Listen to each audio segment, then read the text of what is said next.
out there. Welcome to Pcgtv Sports Time with Jerome. My name is Jerome Otri. Here we come your way again with a very interesting discussion on sports. And today, as usual, or maybe as we often do, we are talking football with someone who has led what I will call a social intervention. You may not see the results immediately, but when these things happen, we talk about them because they are positive. We go for a short break. When we come back, we take the scripture for the day, and I'll introduce my guest.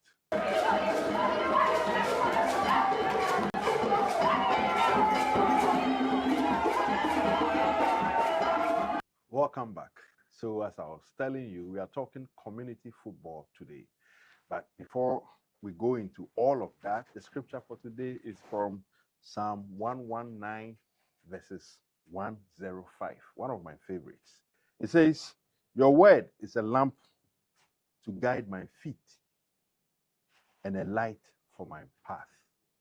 Your word is a lamp to guide my feet and a light rather, for my path. That is the scripture for today. God's word is something that we cannot do away with if we say we are Christians, because it guides us to the right things. We'll go for another break. When we come back, the show continues.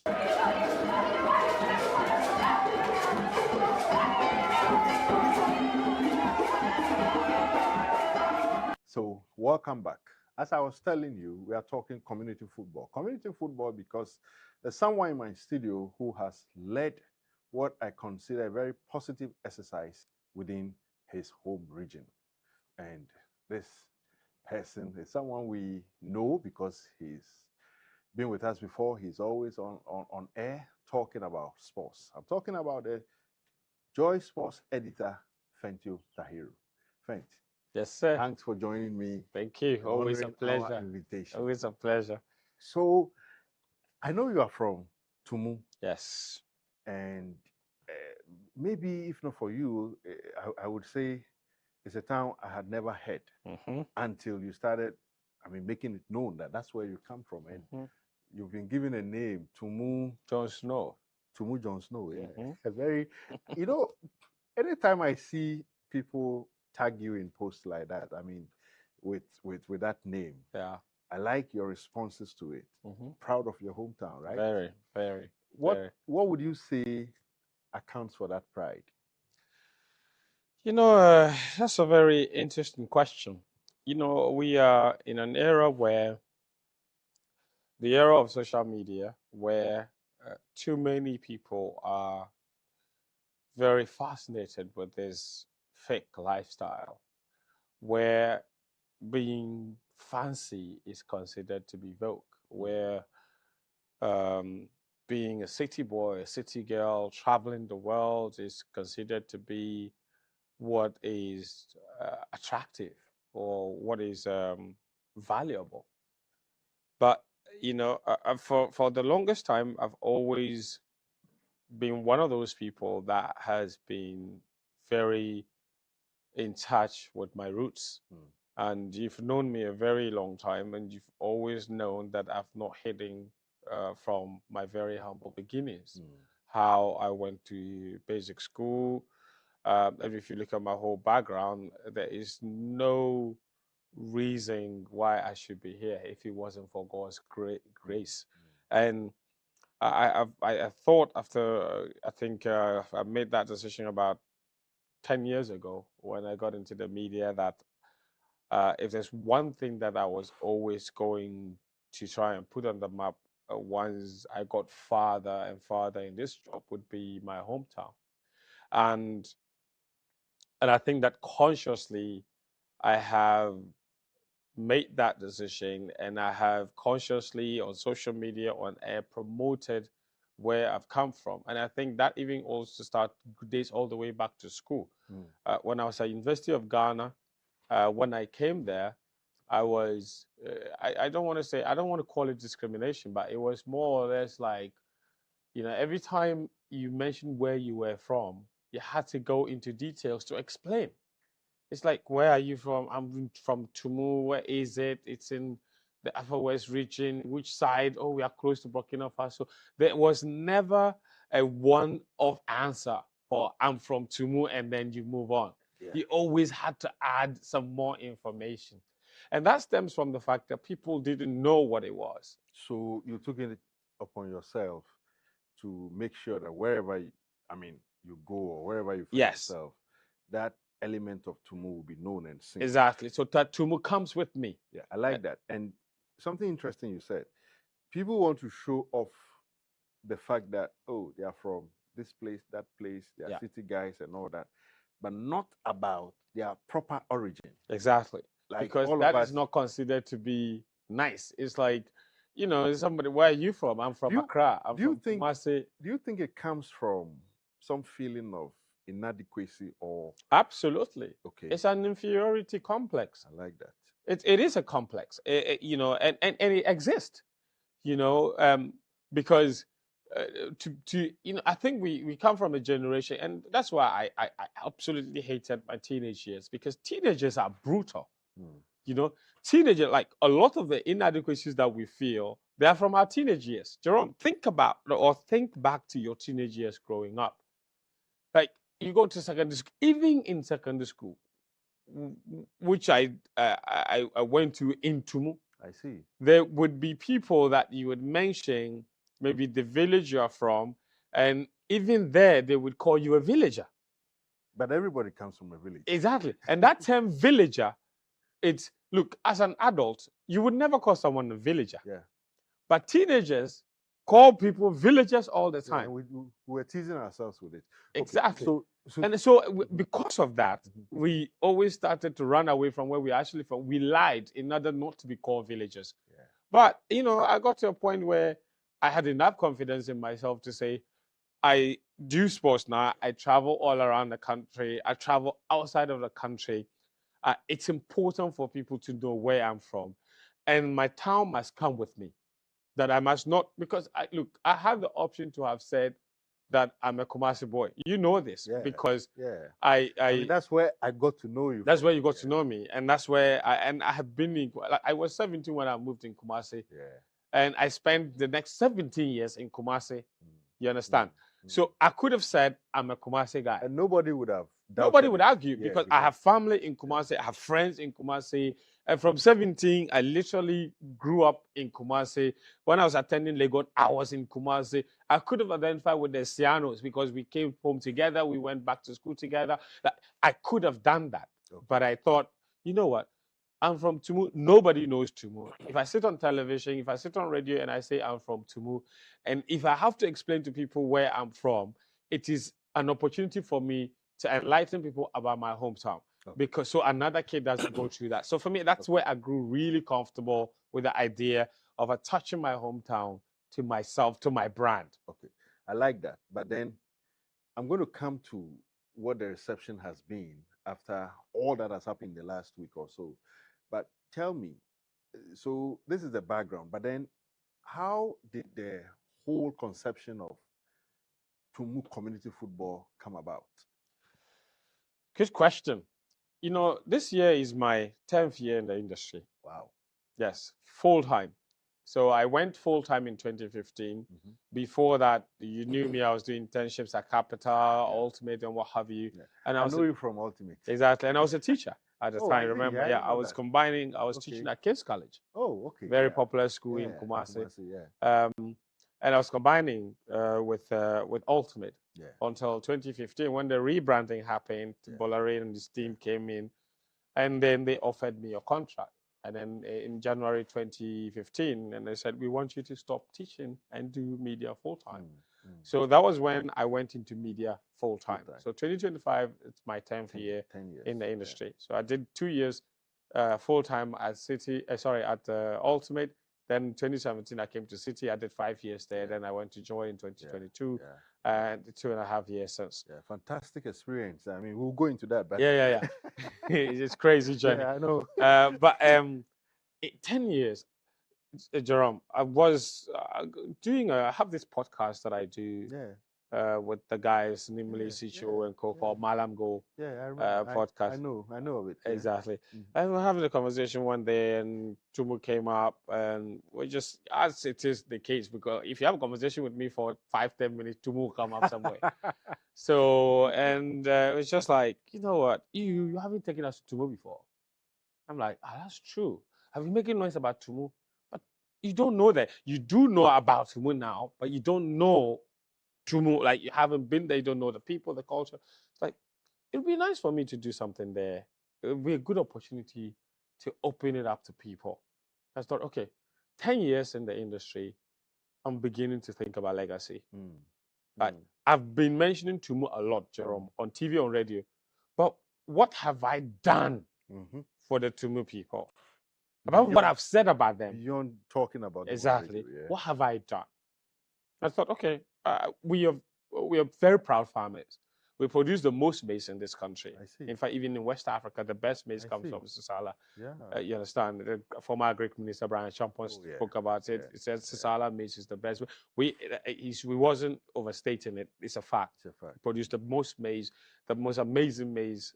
All of it, like not all of it, but 70% of the country's maize comes from there. But I'm not an Agric person, right? So I can't do something for the farmers. I'm a sports person. And we have talented youth as well. Because Baba Yara is a Sisala man. I didn't know this. Exactly. You settled in BA. I didn't know this. Exactly. If I had been asked this anywhere, I would have said, oh, but he lives in Kumasi. I mean, he lived in Kumasi. Yeah. He probably is a Kumasi Zongo. Exactly. But it's actual where he's actually from. He's a Sisala man. Wow. Okay. So there is evidence of talent from that area. Ali Jara is another one.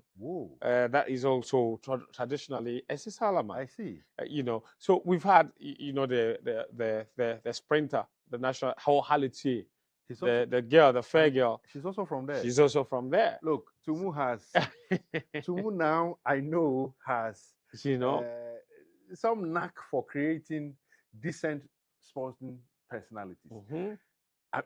The show has just started. We'll go for a short break. When we come back, we are going to go into why at all this came up. I mean, he started the story, but I needed to cut him.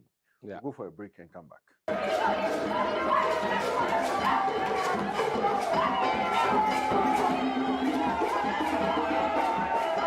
Welcome back. My friend Fent was giving me a list of sporting personalities, alive and dead, who hailed from Sisala.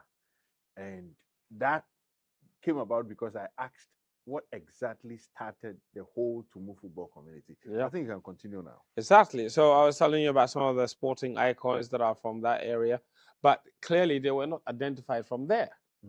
They were, like you said, Baba Nyara, and that's the actual original pronunciation of his name. When I hear it, I'm like, look, we've corrupted the name. Yeah. You know, because nobody knows the right pronunciation. We all say Yara. It is not. Right, yeah, it's Baba Yara. You know, but all of them, they were either born here or that sort of thing. So, you know, and so I thought, okay, 10 years legacy, what can I do?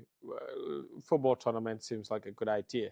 So let me go and bring communities together.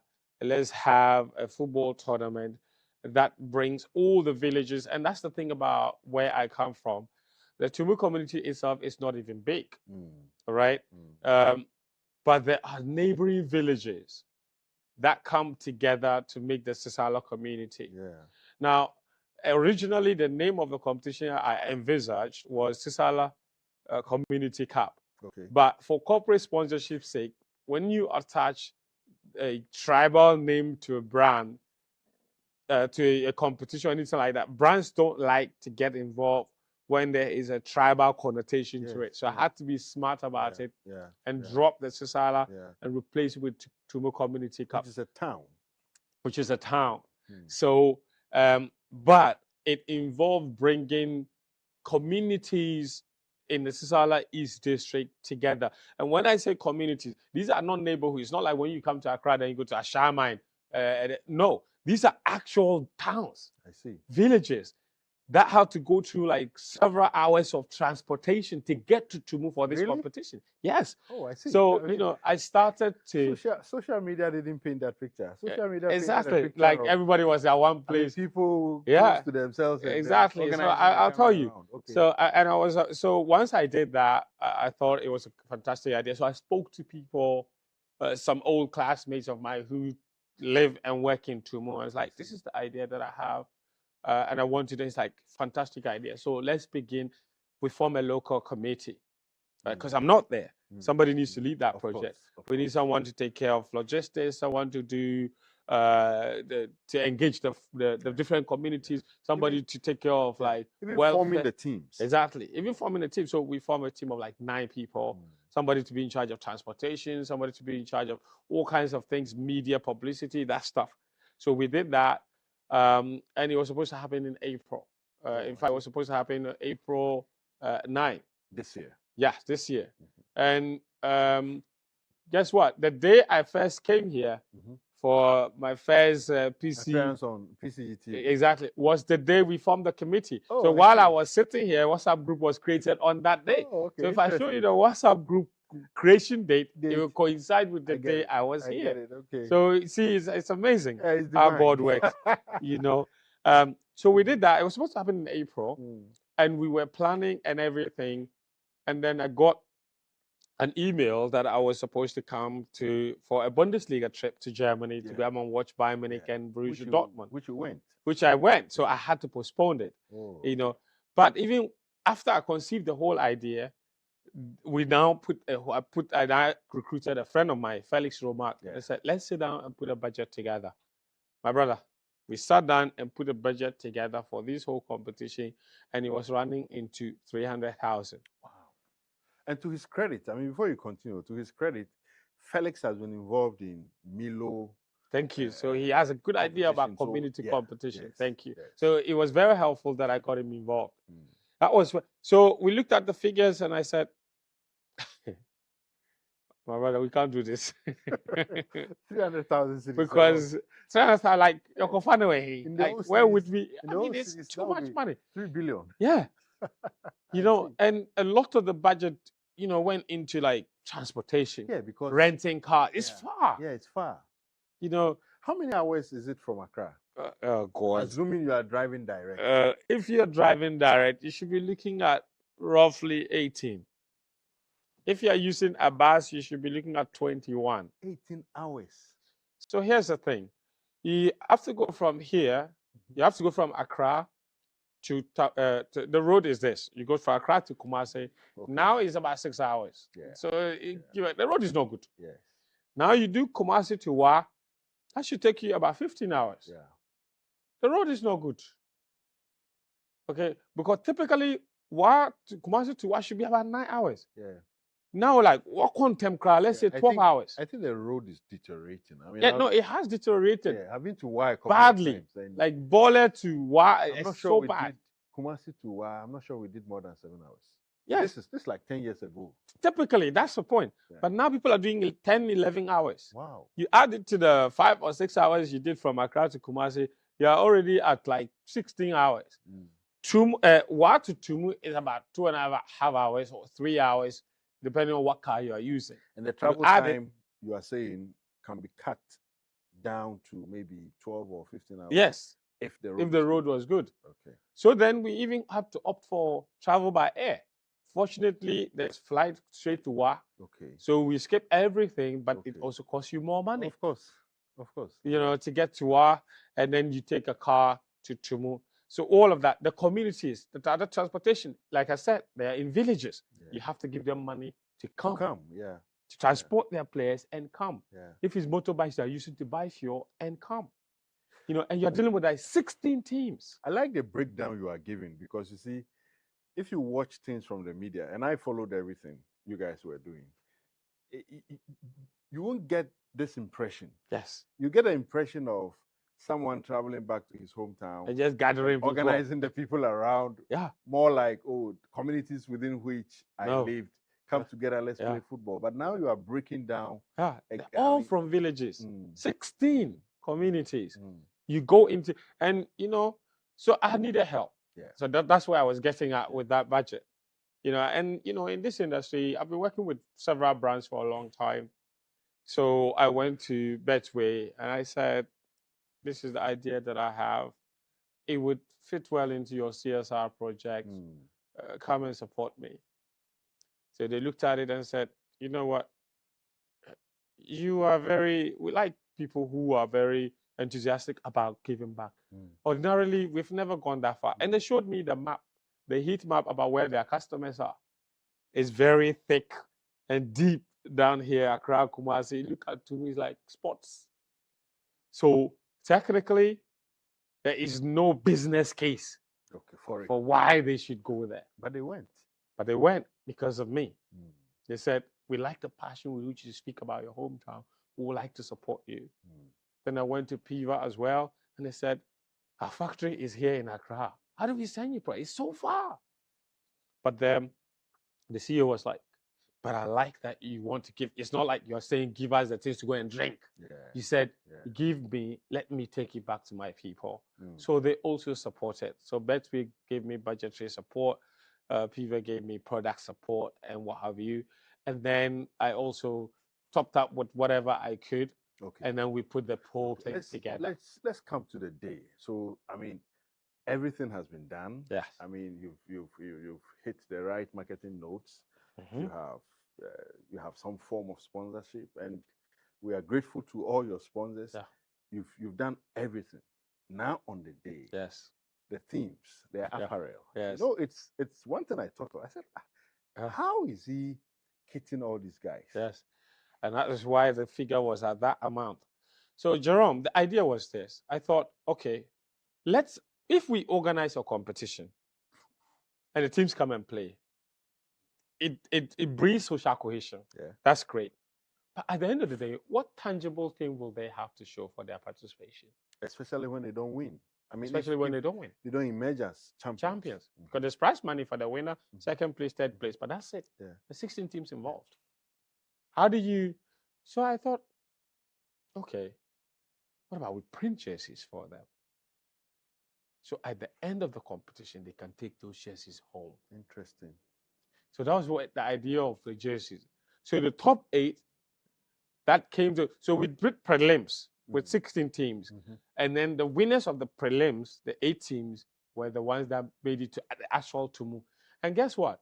5 of the teams that came to the Tumu AstroTurf had never played on an AstroTurf before. Incredible. So the football was funny because some of them came in sneakers and they were slippery because they've never played on. Jerome, if it wasn't for that Tumu Community Cup, some of them had no business and would never have ever stepped on an AstroTurf. Can you believe this? Yeah. Some of us are privileged. Yes. Very privileged. I mean, we are so privileged. Like, there's no reason. Like, somebody from village, there's no reason they would come to the Tumu AstroTurf to play. Like, there's nothing that would ever bring them there. I see. Except this. Okay. So, we printed jerseys for all the 8 teams. And he said... And the boots? Yes. We couldn't buy boots for everyone. Okay. But one other thing that I did, Jerome, using my own money and contributions from friends, people like yourself, people heard that I was doing this. And that was what I found fascinating. The Ghanaians, as a community, like as a person, like as a human being, if you're doing something good and you're a good person, people support you even without you asking. Because people called me, Jerome, and said, thank you, without me asking. I said, wow, I've seen that you're doing this thing. Like, how can I support? I said, I am also going back with footballs that I want to give to basic schools and to the teams that are coming. He said, great. I'll support you with 10 footballs. I said, thank you very much. So I got support. Someone gave me 10 footballs.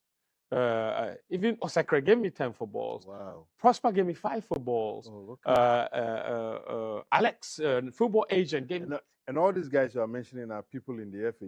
Just in case somebody is wondering who is Osakre. Exactly. Who is Prosper. Prosper is the general secretary of the FA. Exactly. Osakre is the chief of staff of the FA. Thank you. Yeah. Prosper is the general secretary. Gave me 5 footballs. Yeah. Alex is an agent. Alex gave me 10 footballs. Wonderful. See, the communal spirit of it's amazing. It's amazing. We we have to go for a break. When we come back, we're going to go into the competition, I mean, the matches. And I've heard Coach Nimley, a very good friend of us, and especially Fent, talking about a talent he spotted. You know, Nimley will hit the FA, find a way of hitting the FA. I heard him yesterday talking about it. Let's go for a break. When we come back, the show continues.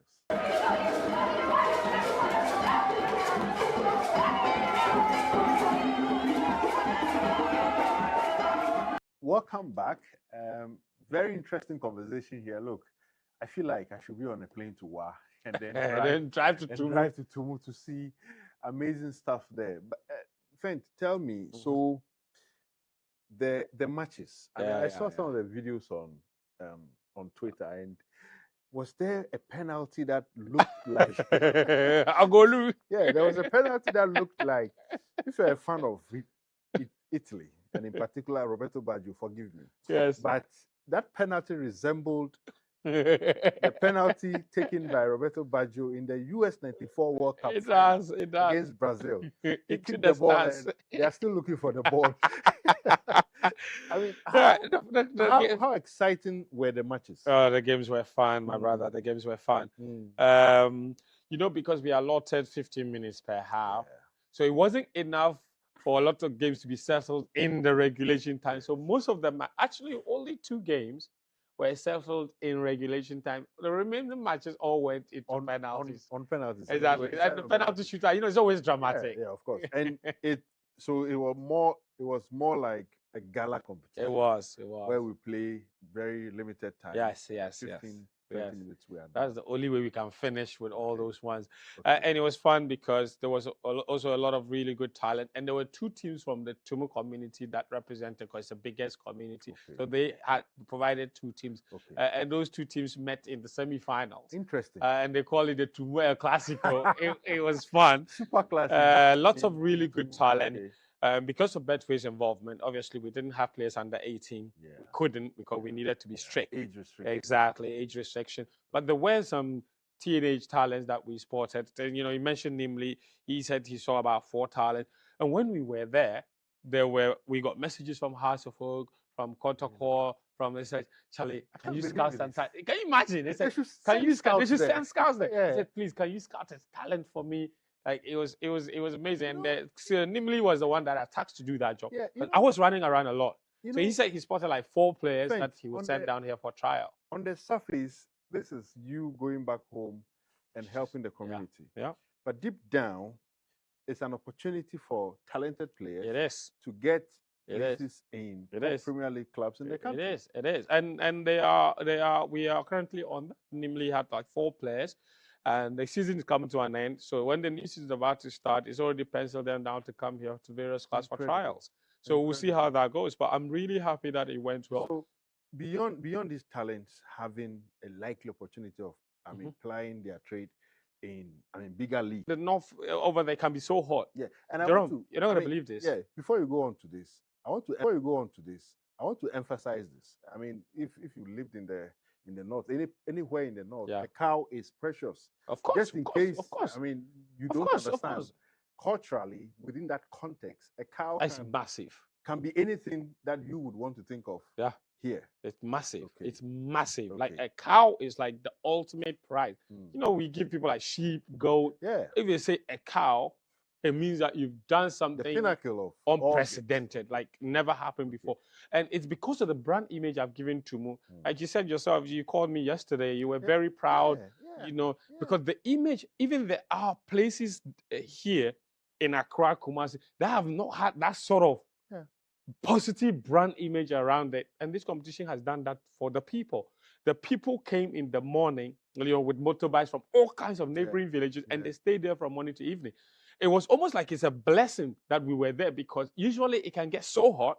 But on the morning of the competition, Jerome, there were showers, and the sun never came out for the rest of the day. That's God telling you that His blessings. So it was it was cool. The atmosphere, the weather, it was perfect for football. The MC, the chief, the member of parliament, they were there from morning till the last whistle. It was unbelievable. The people were so happy. And the more, and guess what, Jerome? the day before the competition, I went with my footballs to distribute because I wanted to distribute the footballs to the various basic schools. I went only to discover that they were doing inter-circuit competition. So Wow. all 9 circuits from all of the Sisala area were gathered at one school doing inter-circuit. And the circuits are made up of different basic schools. Then they choose the best players from there to represent that circuit. All 9 of them were at a community called Sakai. I just went there, Jerome, and I distributed the footballs to every single circuit that was there. So every circuit, I gave them 2 footballs for the whole circuit. And then the winning circuit for the boys and girls got additional footballs as well. And that in itself, the next day, so every circuit went back and told everybody that this is what, it spread the message, that this is what I've done. And then the balls that we use for the competition, the last 5 teams, because the top 3 won 8 teams, the top 3 won. The last 5 teams, every single one of them went home with a football. The top 3 teams got prizes. But the last 5 teams, everyone got a brand new football. And a brand new football. And then the footballs that we use for the competition, when we finish, we use 6 balls on match day, Jerome. The secondary schools in Tumu, I gave each of them 2 footballs as their own benefit. Fantastic. I mean, the benefits are wide. Yeah. I mean, but I'm so much pleased to hear about those who may have the opportunity to play football. Yeah. Even if it's Division 1. Yes. That's a graduation. It is. From where they are. Yeah. To. So who are the champions? And the other question would be, I doubt if it's a one-off event. Yes. So the champions were called Real 24 Hours. I know why I'm giving. You know why I'm giving a handshake. Yeah. Back in 2016, Kumasi Asante Kotoko played them in an FA Cup round of 16 games. They didn't want to go. This guy, I mean, one of the respected coaches in the country, David Duncan. Yes. Duncan and the team went there. Yes, they did. It was interesting. Yes. Look. And at that time, they played on the Sakura pitch. Yeah, maybe I'll share that story. Yeah. Sometime to come. After that game, Kotoko Express back in Accra, we were looking for pictures and stories. And I remember one of our reporters told me, Jerome, you should come and see the place where you are. you are expecting me to send you things. Wait, when we get to Kumasi, I'll send it to you. Yeah. I remember. I remember when the draw first came out, Kotoko wanted the venue moved. Yeah. But I think after a conversation, I appreciated Kotoko even more after that. They said, you know what, we'll make the trip. Yeah. And that, when I went home, people still reference that. They said, they said, this competition is the biggest thing to happen to us since Kotoko came. Thank you. I think one of the good things the FA did at that time was to insist that the game is played there. Yes, they insisted. Yeah. Because Kotoko originally resisted. Yeah, I remember. But the FA insisted, and Kotoko was like, actually, you know what, this might be a good idea. Yeah. And they went. So they met the champions. Duncan and Michael Osei, who supervised that game. Yeah. Anyway. So they met the champions. And then, we would like to make it annual, but it will be very dependent on being able to get funding. But I think the next thing that I want to do is to be able to do maybe an under-16 scouting competition just for that purpose. Okay, bring communities together, bring your young players. I have a couple of agent friends here that I can take. I can call somebody at House of someone at Kotoko and say, I'm doing this. Can you send somebody? You might get some talent. Like you said, you go there, they might get 1 or 2 players. You never know what will come out of it. That's what I want to do next. Look, if you sit somewhere and think that you can't impact or affect your community, maybe you haven't thought deeply. This is Fentio Tahiru, Joy Sports editor, giving back to his community, not just cash or handouts, but giving something that can impact lives. Because imagine if 1 or 2 footballers should come from Tumu to, the Ghana Premier League, and they get the opportunity to play for any of our national teams, you know what that will mean for the community back home and the family. It's not an easy thing. This is where we'll close the curtains on PCG's Sports Time with Jerome. It's been a very interesting conversation with my friend here. Thank you for having me. Thank you very much for coming. Thank you so much. Hopefully next week we'll come your way with another interesting conversation. Until then, we say, in thy light, there is light. Goodbye.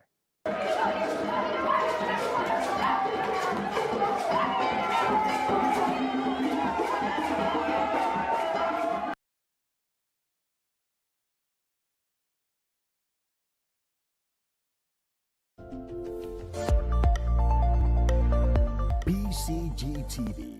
In that light, there is light.